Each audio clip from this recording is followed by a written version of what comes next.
Hola a todos, ¿cómo les va? Nuevamente una emisión de especiales de Crítica Dialéctica con Claudio Sussman, que ya todos conocen, no hace falta que lo presentemos, ya es parte del programa y de nuestro canal. Hoy vamos a hablar un tema obligado, ya han pasado unos días, queríamos dejar que pasen unos días para poder tener más información. Igualmente, el mismo día ya hemos salido. Me refiero a la invasión de Estados Unidos en Venezuela y el secuestro relámpago de su presidente. Ese mismo día ya hemos salido con un short preguntándonos qué es lo que había ocurrido, ¿no? Porque en principio nos llamó, a algunos pocos, nos llamó mucho la atención esa operación relámpago. En menos de 30 minutos bombardean Caracas y otros lugares de Venezuela. Las defensas antiaéreas no se activan. Y tenemos la noticia de que secuestraron a Maduro y a su mujer. En principio uno lo que se preguntaba era, ya hacía varios meses que Estados Unidos estaba instalado en el Caribe, las amenazas eran constantes, ya desde antes. Venezuela tenía un cierto apoyo, más bien técnico, logístico, en términos de armamentos, de China y Rusia, ¿sí? Con lo cual estaba, digamos, podía estar medianamente, claramente avisado de lo que estaba pasando, no necesariamente por la tecnología venezolana, pero sí por la tecnología rusa y china. Entonces, que irrumpa un comando norteamericano con una cantidad importante de soldados, aviones y helicópteros, en Venezuela, sobre Caracas, que bombardeen, que Venezuela no se defienda, que secuestren raudamente al presidente, que el presidente estaba claramente vigilado, Maduro estaba claramente vigilado, tenía toda una pequeña guardia con él y además tecnológicamente vigilado, y de hecho iba cambiando de morada, no dormía todo el tiempo en la misma morada, que lo secuestren y se lo llevaran sin que las defensas actuaran, fue muy sorprendente. Con el pasar de las horas, se supo que había una cantidad de muertos del lado venezolano, que básicamente era la guardia que estaba alrededor de Maduro, por lo menos la mitad de ellos eran cubanos.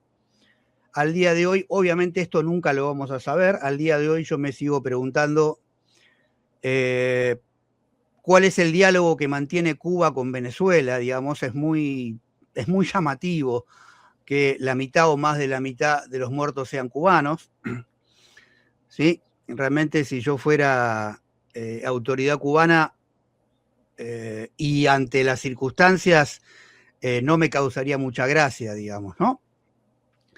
A las pocas horas aparece Delcy Rodríguez, quien después quedó a cargo de la presidencia, diciendo, bueno, lo tenemos, que no puede ser esto que se llevaron a Maduro. Realmente a mí y a algunos pocos, con Claudio lo vinimos charlando desde el momento que esto ocurrió, nos llamaba la atención, ¿no? Yo me imagino un país que secuestren a tu presidente, una nación extranjera que secuestre a tu presidente, lo único que haces un par de horas después es lamentar o quejarse porque se llevaron a tu presidente. O pedir una prueba de vida. ¿Perdón? Que pidió una prueba de vida. Pidió una prueba de vida, claro. La verdad que parecía bastante poco, ¿sí? Y uno no veía que Venezuela estuviera convulsionada. Las manifestaciones empezaron a aparecer a la tarde, al otro día. El gobierno no llamaba a la calma. Lo que quedaba del gobierno venezolano llamaba a la calma. Acá hay una tríada clara, ¿no? Que es Delcy Rodríguez, Diosdado Cabello, ministro del Interior, y el encargado de la seguridad, Vladimir Padrino López, ¿no? Ministro de Defensa. ¿Perdón? Ministro de Defensa. Padrino López, sí. Ministro de Defensa, exactamente. ¿no? Que empezaron a aparecer todo el tiempo como la cúpula que se queda a cargo del gobierno. Y la semana siguiente, hasta el día de hoy, sí muchos reclamos en las Naciones Unidas, que ya sabemos que no sirven para nada. Si alguno tenía dudas hace 10, 15 años de que no servía mucho, hoy ya queda absolutamente claro, con Trump, más que nunca, queda absolutamente claro que las Naciones Unidas no sirven absolutamente para nada. Rusia y China también, aparentemente lo único que hicieron fue reclamar en esos foros internacionales. Igual uno no podía esperar que Rusia y China se involucren directamente, quizás ahora lo charlemos con Claudio. Realmente eso da para un tema, ¿no? ¿Cómo queda geopolíticamente la cuestión con esto? Y a Trump además le tenemos que sumar lo de Groenlandia para analizar la cuestión geopolítica. Ahora bien, bueno, en Venezuela las autoridades en toda esta semana sí reclaman, no puede ser que se hayan llevado al presidente, que patatín, que patatán. Sí reconocieron, no recuerdo el nombre, pero reconocieron un infiltrado, acusaron a un general, si no me equivoco, que había sido alguien que había pasado información a los yanquis. Es decir, tuvieron que encontrar un chivo expiatorio porque era la mejor manera de que las autoridades del alto mando quedaran de alguna manera liberadas.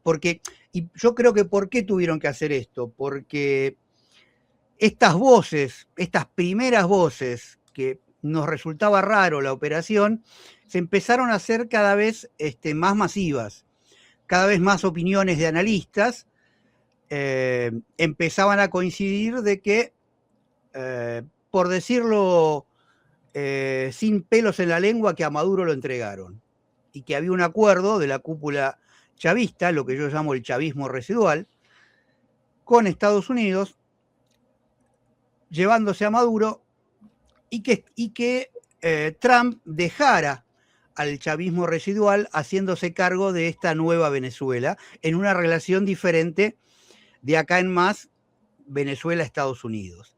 De hecho, empezaron a ver toda una serie de comentarios, incluso Delcy Rodríguez un par de días después sale diciendo, no, bueno, nosotros con Chevron históricamente tuvimos una relación, desde que nacionalizamos PDVSA, parte del petróleo se le vendía a Chevron, lo que pasa que Trump quiere el petróleo regalado, ¿no? Nosotros no le vamos a dar el petróleo regalado, se lo vamos a seguir vendiendo, lo vamos a seguir negociando.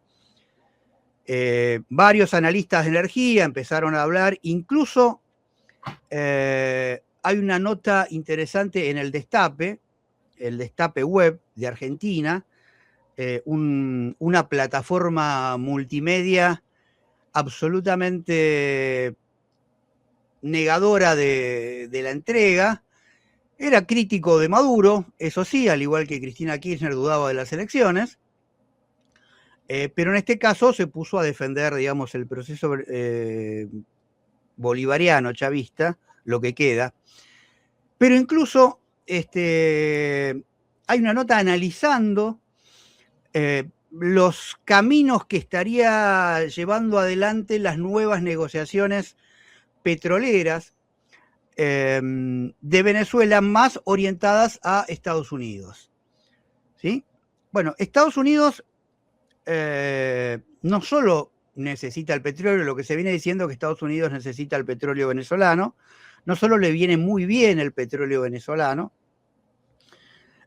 sino además lo que necesita es eliminar cualquier gobierno que no le convenga a los intereses de Estados Unidos en esta especial línea que está tomando Donald Trump, ¿no?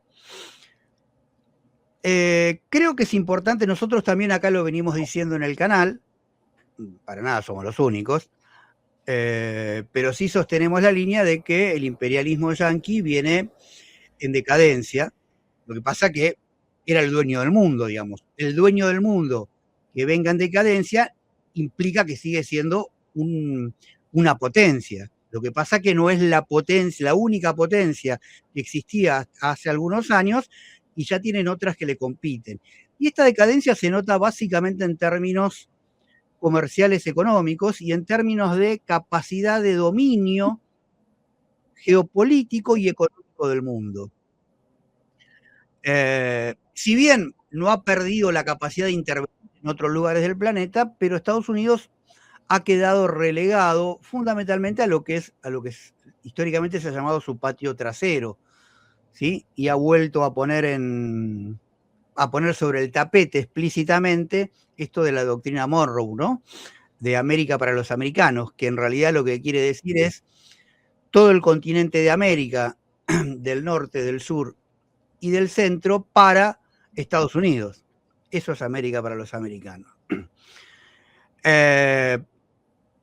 Hay países de Sudamérica en los cuales Trump no tuvo que hacer demasiado para poder tener gobiernos más que amigos, yo diría hasta súbditos, como son Ecuador, Perú, Paraguay, Argentina y ahora Chile también. ¿Sí? ¿Quién le queda que todavía no se... México, bueno, México ahora está en una fase de cierta rebelión, pero en México dicen, todos sabemos que en México dicen tan lejos de Dios y tan cerca de los norteamericanos, ¿no? La verdad es que tenerlos ahí como frontera y con la historia misma, es un país bastante complicado de analizar hasta dónde puede oponerse a Estados Unidos. El resto de Centroamérica, salvo Nicaragua y Cuba, no tienen problemas en alinearse con Estados Unidos. Y en América del Sur, básicamente, quien le quedaba liderando esta oposición era Venezuela. Últimamente se había plegado Colombia, en una historia ambigua, ¿no? La de Colombia. Brasil, sabemos como siempre que hace la suya, siempre hizo la suya Brasil, pero Brasil está en los BRICS y es la potencia latinoamericana. El trato que tiene Estados Unidos con Brasil es claramente diferente. Bueno, entonces, con esto que quiero decir, los intereses de Estados Unidos son claramente en términos de recursos energéticos, también se hablan de las tierras raras que posee Venezuela, pero también en términos geopolíticos. ¿Sí? Era importante sacarse de encima, aunque más no sea discursivamente, todas las bravuconadas que pegaba todo el tiempo Maduro en contra de los yanquis. Está claro que el chavismo venía en decadencia, había perdido el respaldo interno, venía con una crisis económica galopante, estamos de acuerdo que tenía un bloqueo terrible. Entonces, la verdad que es por eso creo que también se entiende en parte la relativamente escasa movilización de la población, a diferencia de lo que fue el golpe de Estado contra Chávez. ¿Sí? No vamos a comparar además la capacidad de liderazgo de Chávez con Maduro. Bueno, creo que todo esto va marcando, y la tranquilidad en la que está asumida, la relativa tranquilidad en la que está asumida Venezuela, después de que le hayan secuestrado a su presidente y el presidente siga secuestrado por una nación extranjera, ¿sí? Eso es motivo de guerra en cualquier momento de la historia de la humanidad. La verdad que creo que por lo menos a mí, ahora Claudio nos va a dar su impresión, a mí me terminan de confirmar que acá hay algo raro, digamos, ¿no? Y que Venezuela de acá, lo vamos a ver en los próximos meses, Venezuela de acá en más va a iniciar un proceso que, más allá de que en los discursos va a seguir manteniendo cierta enemistad con Estados Unidos, cierto aire de autonomía, de independencia, en la práctica yo creo que vamos a ver si me equivoco, en lo que vamos a ir viendo es cada vez más unas mejores relaciones con Estados Unidos, un Venezuela que ya no, en términos políticos discursivos, ya no va a ser más el enfrentamiento franco y claro con Estados Unidos, y unas relaciones económicas cada vez más aceitadas con Estados Unidos. Una última cosa, se dice que era un proveedor importante Venezuela del petróleo a China. En realidad, para Venezuela era importante lo que le compraba China. Para China, según lo que yo pude recabar en varias fuentes, no llegaba ni al 4% de lo que China importa, lo que le importaba a Venezuela. Entonces, China lo puede reemplazar, en términos crematísticos, eso lo puede reemplazar relativamente fácil, ¿sí? La cantidad de petróleo que se pierde China, porque supuestamente Venezuela no le va a seguir proveyendo, o sí le va a proveer, pero ya no a un precio preferencial. Bueno, lo puede reemplazar muy fácilmente con otros petróleos del mundo. En síntesis, lo que quiero decir y la idea de debatir el programa de hoy es que, bueno, porque también está la teoría, obviamente, perdón, cuando salimos el primer día a decir lo que decíamos,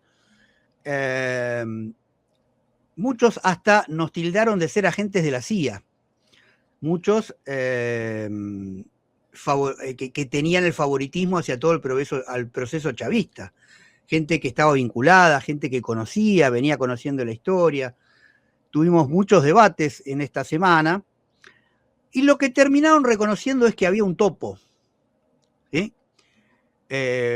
A mí me da la impresión que hay mucho más que un topo, que acá hay un arreglo de cúpulas. Porque si no, porque está bien, vamos a suponer que el topo le facilitó toda la logística para que Estados Unidos se llevara a Maduro. Ahora, el topo también tuvo poder para paralizar las defensas antiaéreas. Y el topo tuvo poder para que las reorientaciones del gobierno de Venezuela en esta semana llevaran a un clima de calma y tranquilidad, como si acá mucho no pasó. Sí, se secuestró a nuestro presidente, lo estamos reclamando a las Naciones Unidas. Tranquilos, tranquilos que nos estamos encargando. Y nada más que eso, yo creo que todo eso no se explica por un topo. No sé qué pensás, Claudio.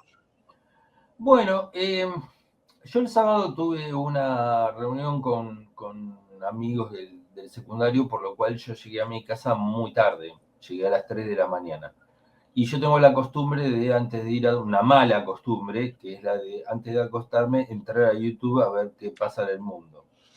Y lo primero que encontré fue no un video, sino un reel de un canal ecuatoriano donde mostraban las primeras imágenes de los bombardeos. Bueno, la sensación mía fue de bronca, de estupor, de gran impotencia, pero lo primero que me llamó la atención ya desde ese momento es que nadie disparaba nada. Es decir, se veían en ese reel, se veían los helicópteros operando sobre Caracas, se veían los bombardeos. De hecho, los civiles estaban filmando con celulares, y no había respuesta, no había ningún tipo de respuesta. Entonces, yo creo que hay dos aspectos diferentes. Uno es el tema de la seguridad de Maduro, ¿no? El operativo secuestro, dos aspectos diferentes que obviamente están relacionados, ¿no? Pero por un lado, el secuestro de Maduro. Y esto puede encajar con la teoría del topo, el topo que entregó los dispositivos de seguridad al presidente, cómo vivía.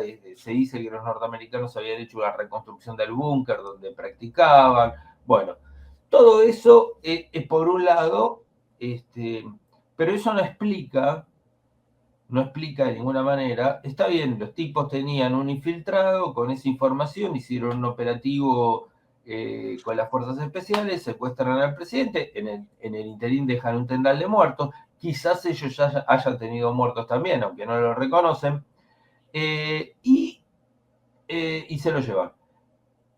Pero acá el punto negro, digamos, el punto oscuro de todo esto es por qué las defensas no actuaron.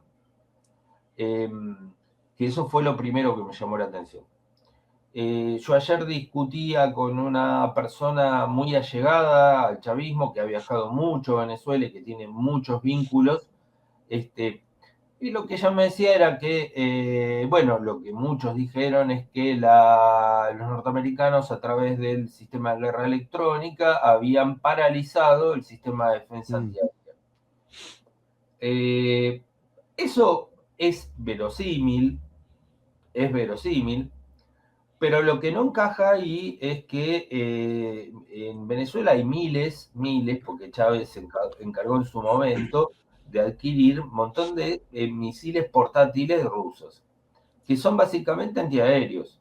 Portátiles quiere decir que un soldado lo lleva en el hombro y dispara y puede bajar o un avión o sobre todo un helicóptero.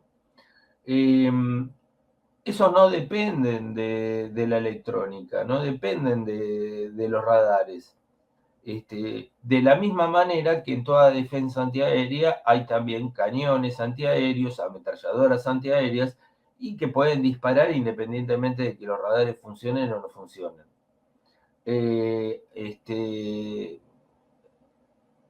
Hasta los somalíes bajaron un helicóptero norteamericano. Después se hizo una película, ¿no? La caída del halcón negro, bueno, el trauma que significa para los norteamericanos los somalíes le hayan bajado un helicóptero. Bueno, es decir, no es tan difícil bajar un helicóptero. Lo hicieron los somalíes con un RPG. Un RPG es un lanzacohetes básicamente antitanque de origen soviético, pero que se puso también para derribar helicópteros. Entonces, la sensación que uno tiene es, o son todos unos dormidos, son todos unos estúpidos, sobre todo teniendo en cuenta que había una amenaza de invasión que era inminente, o alguien le dio la orden de no actuar. Puede ser que un comando sea anulado y por lo tanto no pueda dar órdenes de actuar, pero en ese caso siempre va a haber alguna unidad militar que por su cuenta va a actuar. Si esto no sucedió es porque hubo una orden de no actuar. Esta persona con la que yo discutí ayer me decía que, bueno, los norteamericanos habían anulado todas las defensas antiaéreas, y cuando yo le argumentaba esto, de que no todas las defensas antiaéreas son anulables, me terminaba diciendo que Maduro fue el que ordenó no disparar. ¿Por qué? Porque si había resistencia, arrasaban Caracas.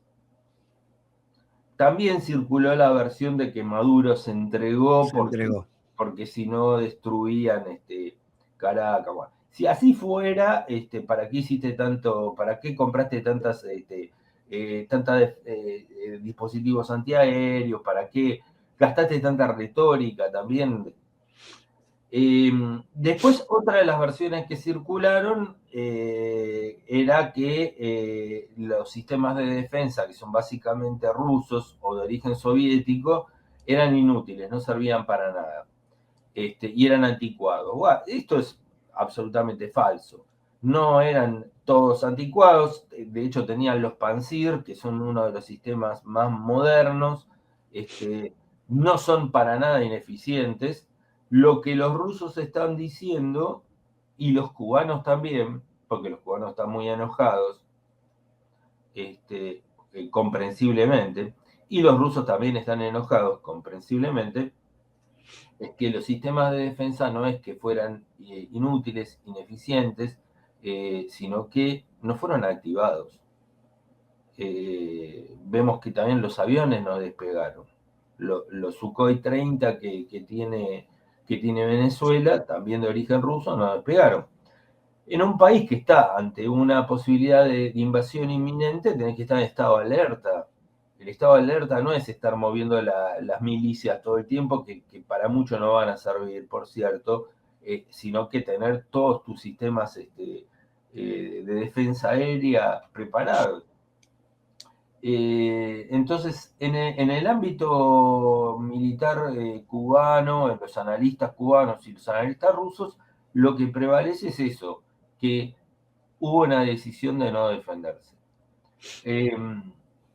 Igual plantea muchos interrogantes. En principio, el ministro de Defensa, Padrino López, ¿qué apellido, no? Porque a mí cuando me dicen Padrino yo pienso en Marlon Brando. Padrino López, el ministro de Defensa, como ministro justamente de Defensa, tendría que dar una explicación.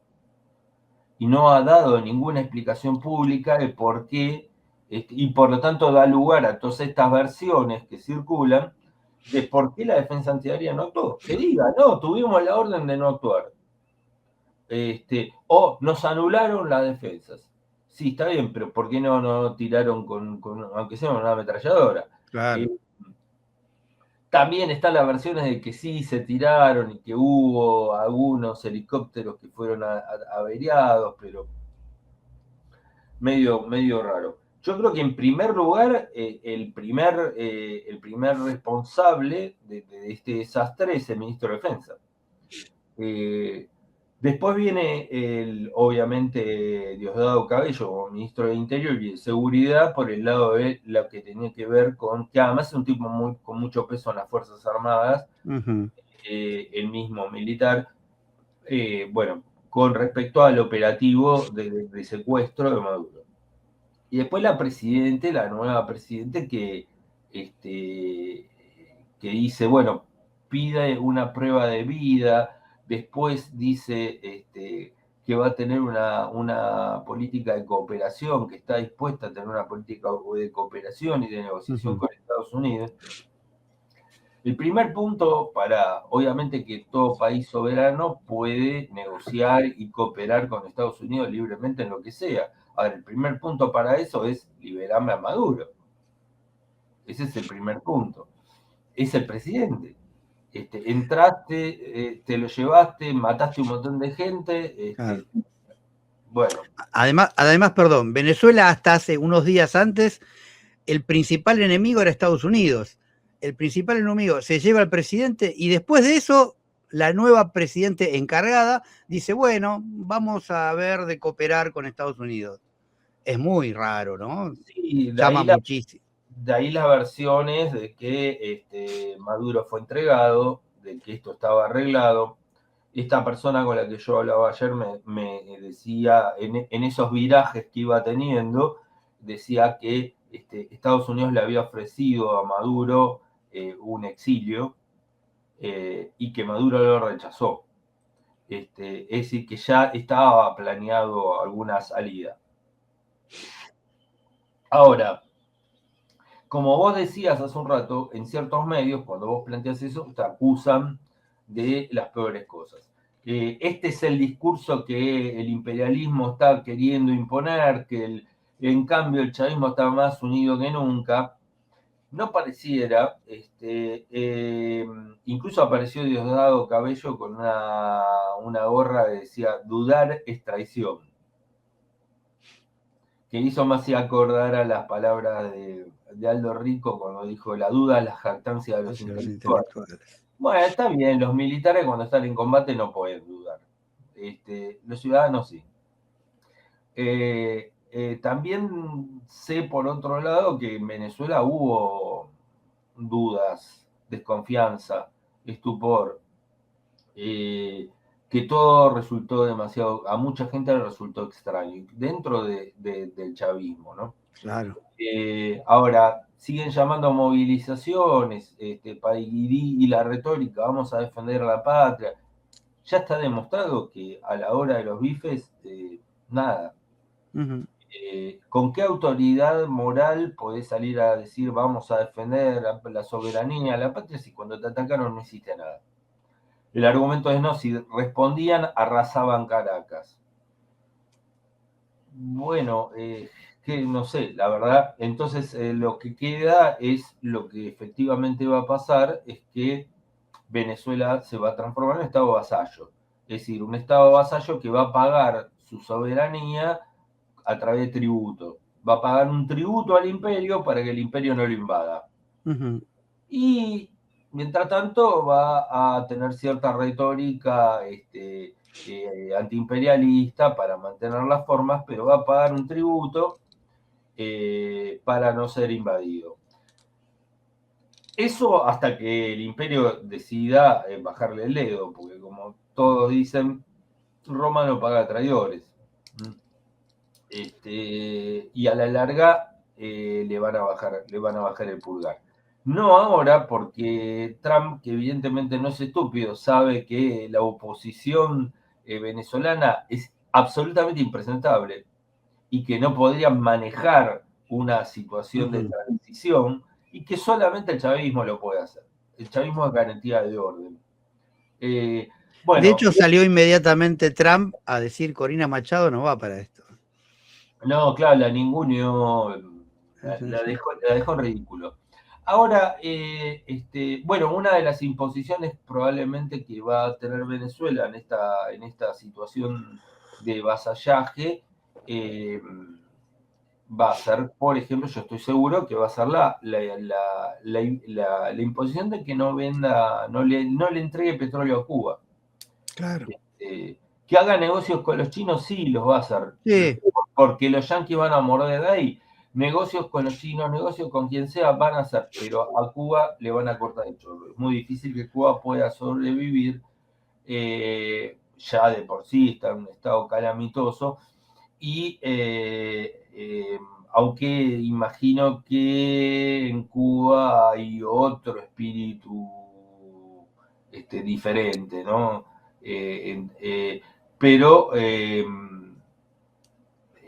va a ser una situación catastrófica, salvo que Rusia decida apoyar, como en su momento la Unión Soviética lo hacía, cuando Cuba era una isla un poco más próspera y Venezuela, la Venezuela chavista no existía. Sí. Acá tenemos, entra en escena otro de los actores, que es Rusia. Esto es un golpe geopolítico para Rusia muy grande. Y es el segundo golpe geopolítico que recibe. El primero fue en poco tiempo. El primero fue Siria, donde el régimen que sostuvo durante muchos años, no solo sostuvo políticamente, sino materialmente, la cantidad de armas que mandó Rusia, la cantidad de rusos que combatieron y murieron incluso en Siria para sostener ese régimen que se vino abajo, porque los generales básicamente fueron comprados, porque no hay otra explicación. Al-Assad fue de alguna manera entregado, lo que pasa es que logró escaparse, lograron rescatar a los rusos a tiempo, pero eso fue un gran golpe geopolítico para Rusia. Y este es el segundo, donde en Venezuela era una posición estratégica, pero además donde invirtieron un montón en armamento, había mucho puesto. Bueno, después lo que yo quería decir es que, bueno, hay un dicho que el árbol no nos impida ver el bosque. Yo diría que el petróleo no nos impida ver el bosque. Venezuela no es petróleo solamente. Venezuela tiene no solo las reservas de petróleo más grandes del mundo, sino que tiene unas impresionantes reservas de gas. Ojo, y esto a Estados Unidos le interesa mucho, reservas de gas muy grandes y no del todo explotadas. Tiene grandes reservas de oro, las reservas de oro más grandes del continente. Tiene una cuenca ferrífera, se dirá, una cuenca de mineral de hierro muy grande también. Y tiene tierras raras, obviamente. Es decir, que Venezuela es un botín extremadamente apreciable. Ahora, uno dirá, pero si Venezuela tiene todo eso, ¿cómo es que económicamente están siempre mal, siempre en crisis? Bueno, ahí hay que empezar a explicar algunas cosas. El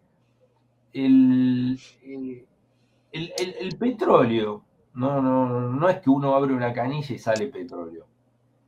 El petróleo hay que extraerlo, eso implica inversiones en capital, implica tecnología, implica repuestos para las maquinarias, etc.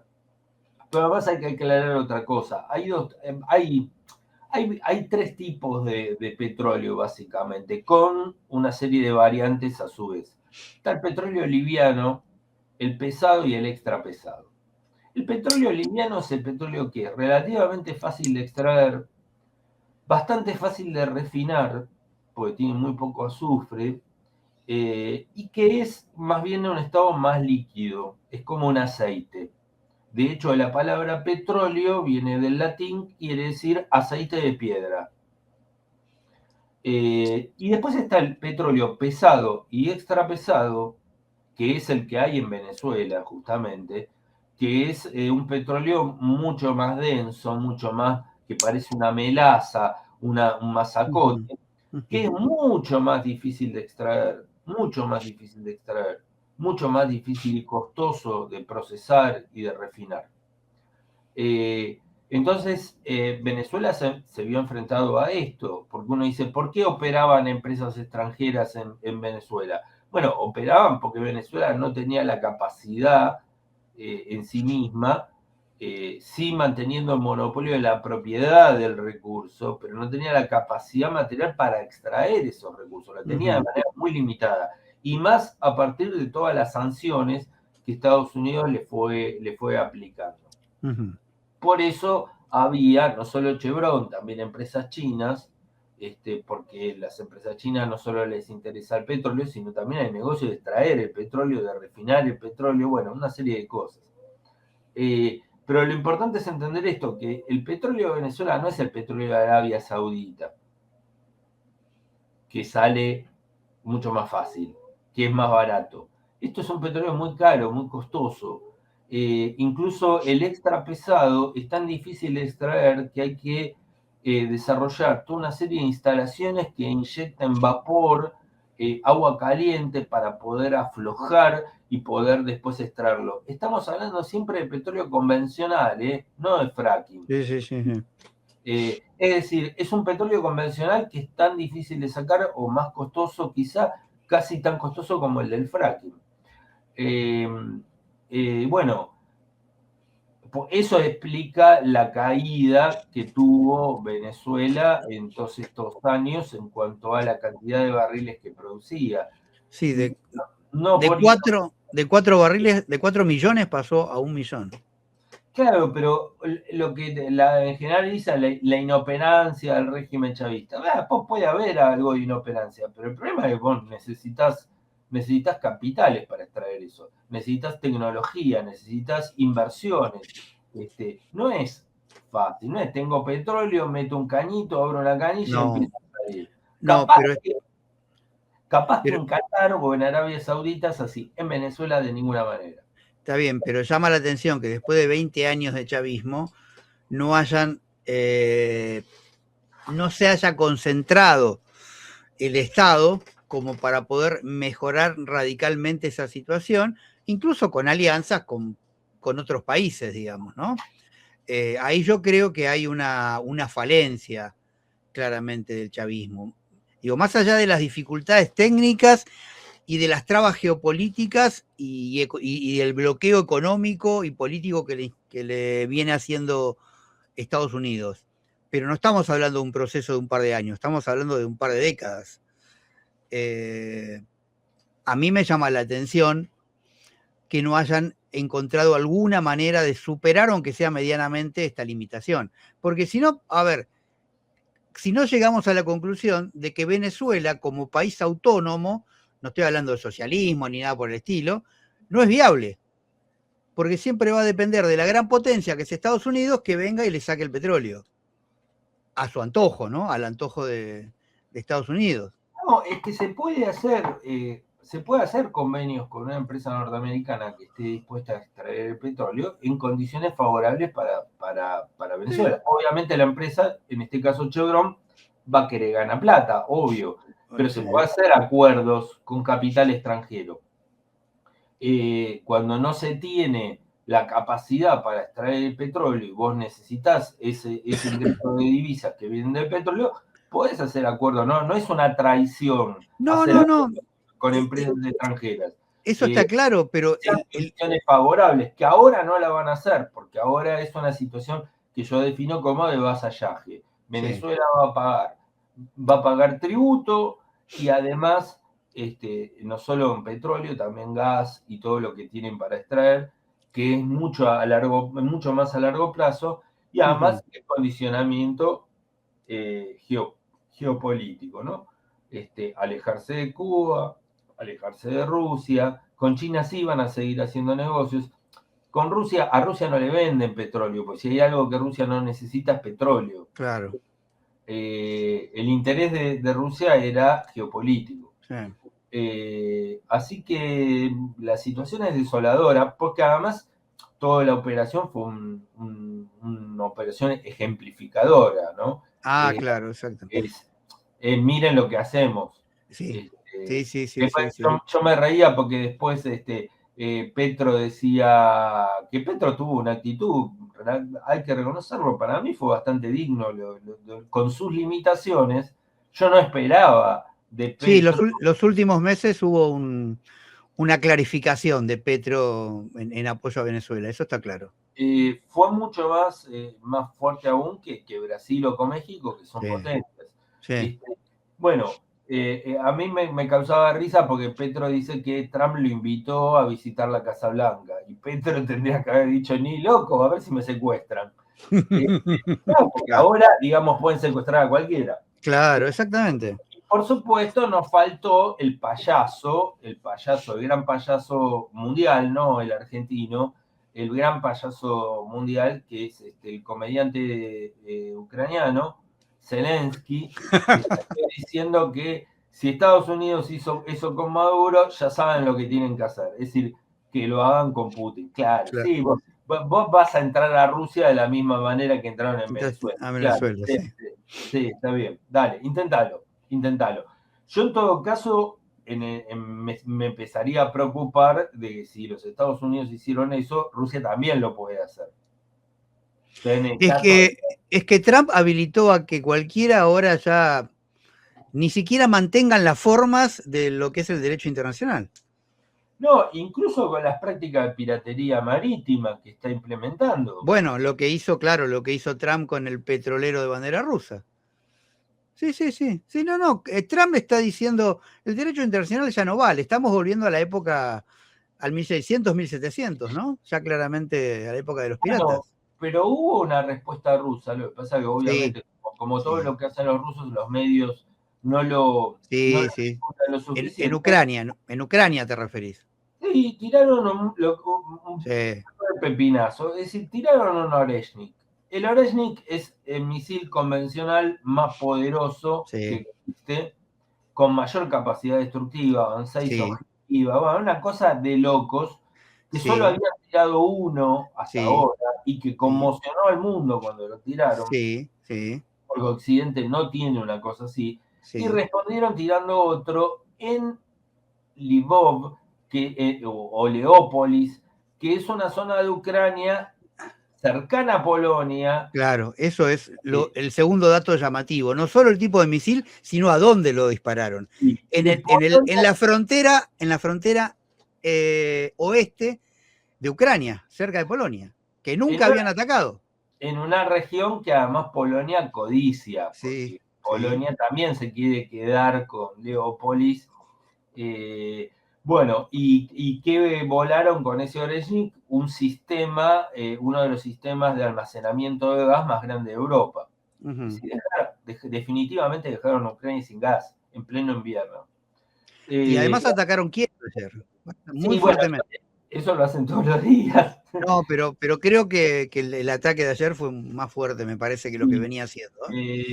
Lo que básicamente, aclaremos esto, Rusia no está atacando objetivos civiles, lo que hace es atacar objetivos militares, centro de comando y básicamente la infraestructura energética. Uh-huh. ¿Por qué la infraestructura energética? Bueno, primero para obviamente desbaratar la logística del ejército ucraniano, pero además también porque los sistemas de defensa antiaéreos ucranianos, que son todos occidentales, dependen de la energía eléctrica.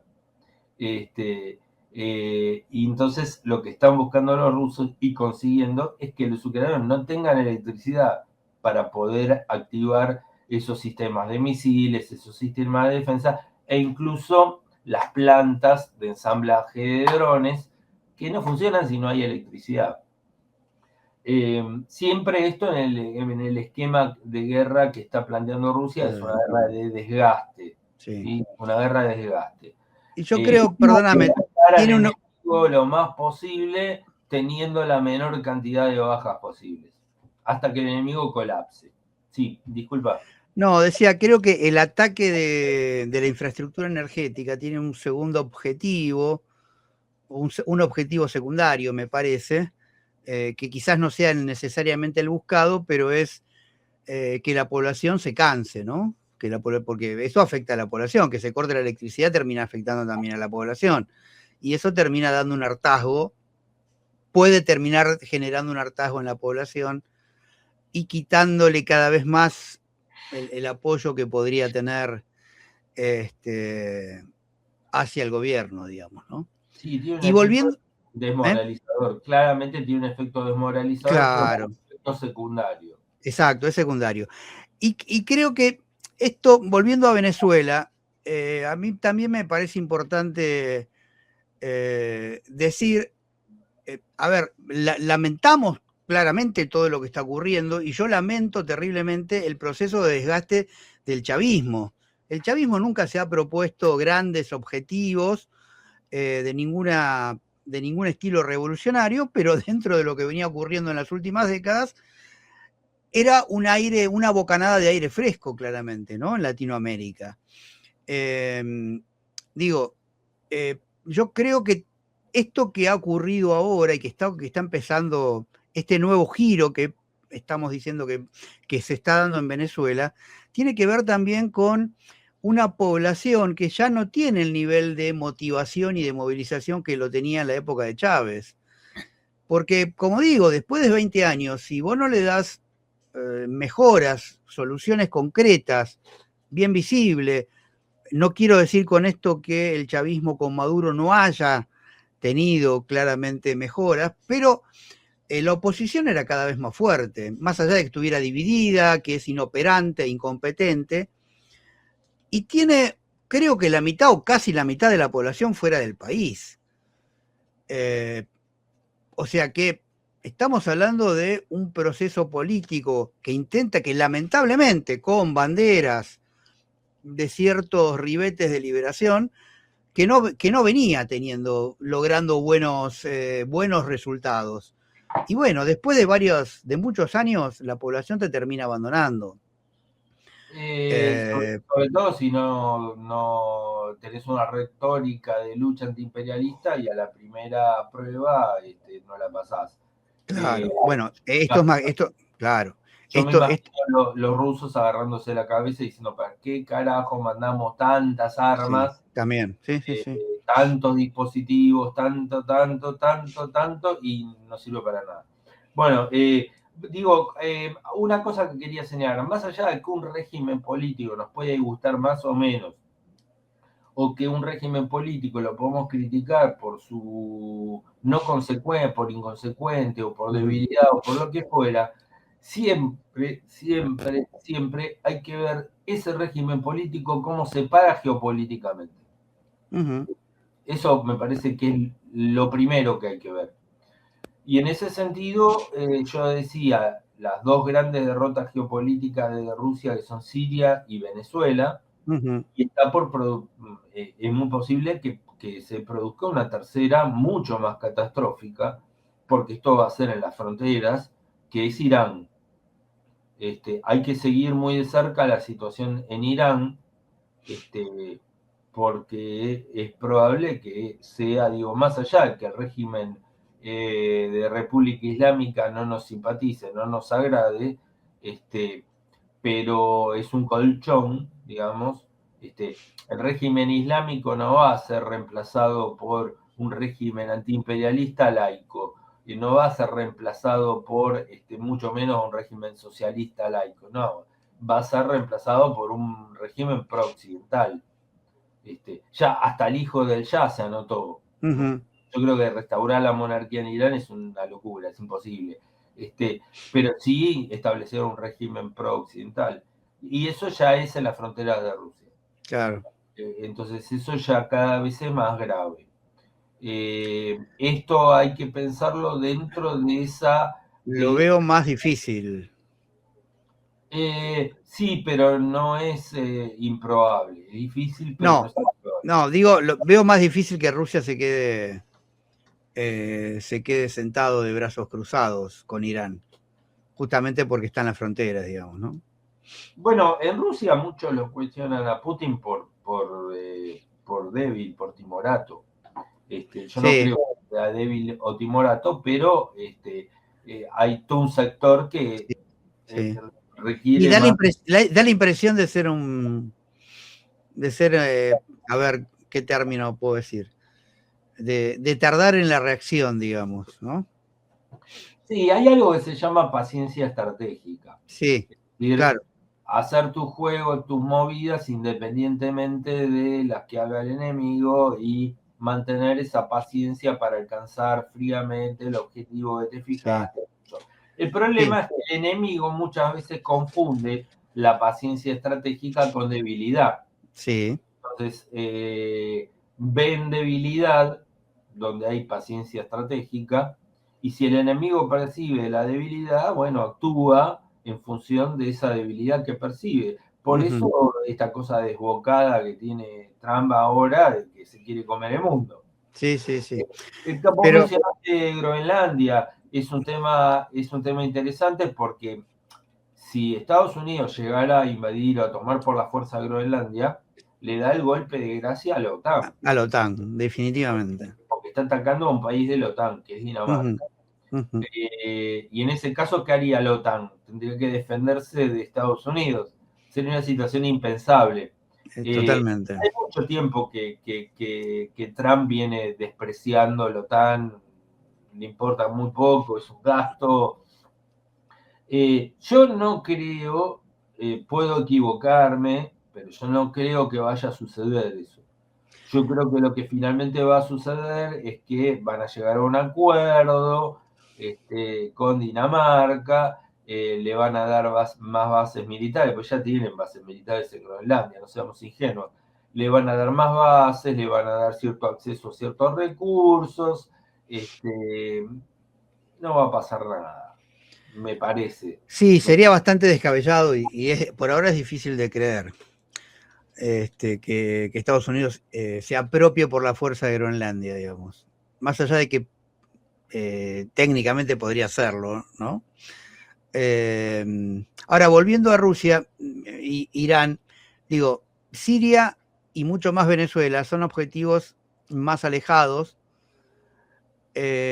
y que no, está bien, y no dependían, ahí lo que hubo es un poder en esos países que se terminó doblegando ante el imperio.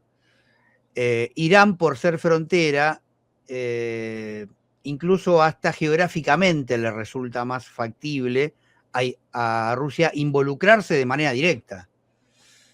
No sé si estará dispuesto o no, pero Rusia no puede perder Irán, eso está claro. Eh, No tienen la misma importancia Irán que Siria y Venezuela.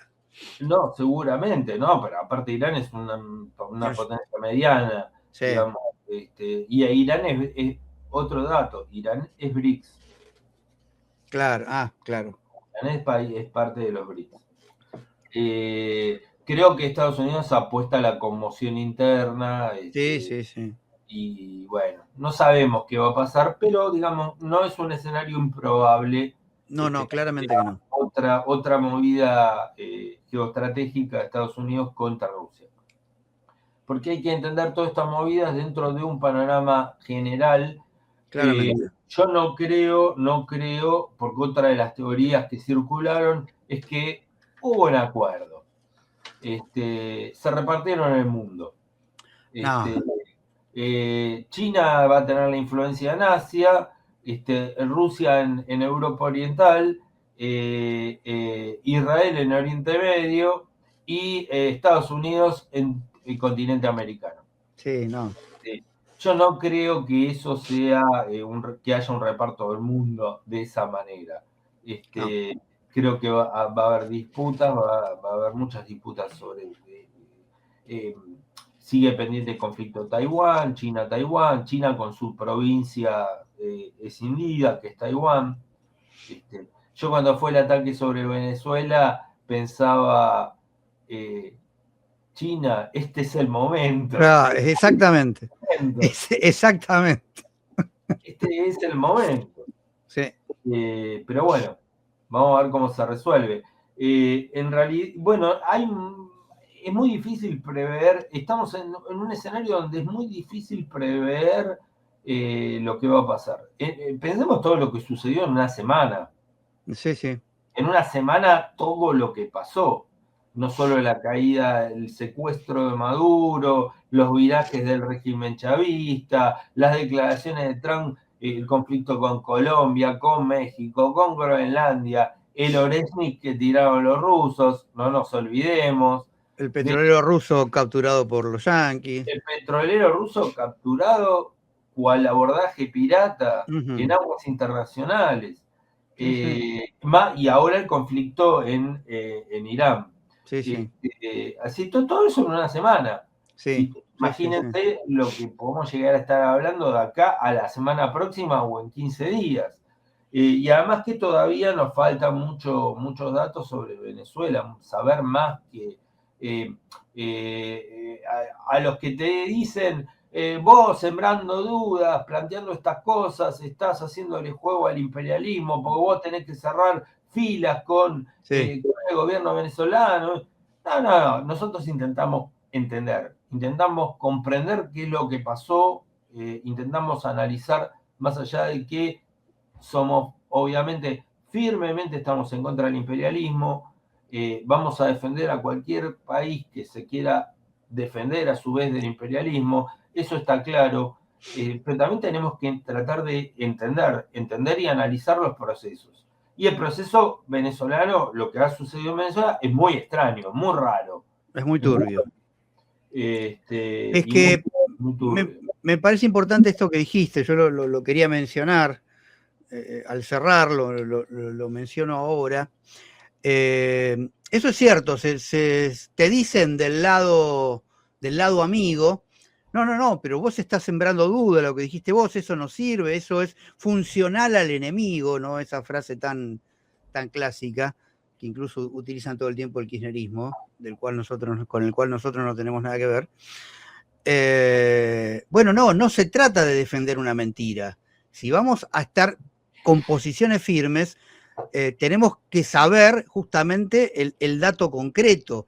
Y la verdad, pues digo, porque si los que están de tu lado o los que del mismo lado de uno te mienten alevosamente y encima no es una mentira piadosa, sino es una mentira con intereses opuestos a los objetivos que se supone que estamos defendiendo, la verdad que eso no es conducente para nada. Digamos, ¿cómo vamos a estar apoyando ciegamente un proceso que pareciera que que va en el camino contrario al que se venía planteando hasta el momento? ¿Sí? El chavismo planteaba una lógica de un país autónomo del imperialismo yanqui, de las garras de Estados Unidos, de desarrollo propio, con cierta regulación de la economía por parte del Estado, nada de socialismo, ni socialismo del siglo XXI, ni del siglo XXV, ni del siglo XIV, ¿no? Ahí no hay nada de socialismo en Venezuela, pero si ahora está empezando a recorrer un camino diferente a eso y contrario al que venía sosteniendo, bueno, uno no puede involucrarse y ser cómplice de ese proceso. Entonces, por eso, como vos decís, es absolutamente indispensable entender lo que está pasando. Sí, y aparte por la imagen, esa imagen estremecedora de ver los bombardeos, los ataques, los helicópteros pasando como por su casa y que no hay respuesta. Sí, No hay claro. respuesta. Hasta con un Kalashnikov puede llegar a bajar un helicóptero. Y no hubo ni un tiro. Y eso es desconcertante, desmoralizante. Sí, sí. Entonces, los apologetas del chavismo residual, como decís vos, te dicen, no, lo que pasa es que si respondían, arrasaban la ciudad, bombardeaban la ciudad. No sabemos, eso también tiene un costo político, porque se iba a transformar, ayer me decían, se iba a transformar en Gaza, iba a quedar como Gaza. Bueno, pero los gazatíes resisten. Claro, bueno, pero por eso, la otra cuál es, entonces, bueno, nos rendimos.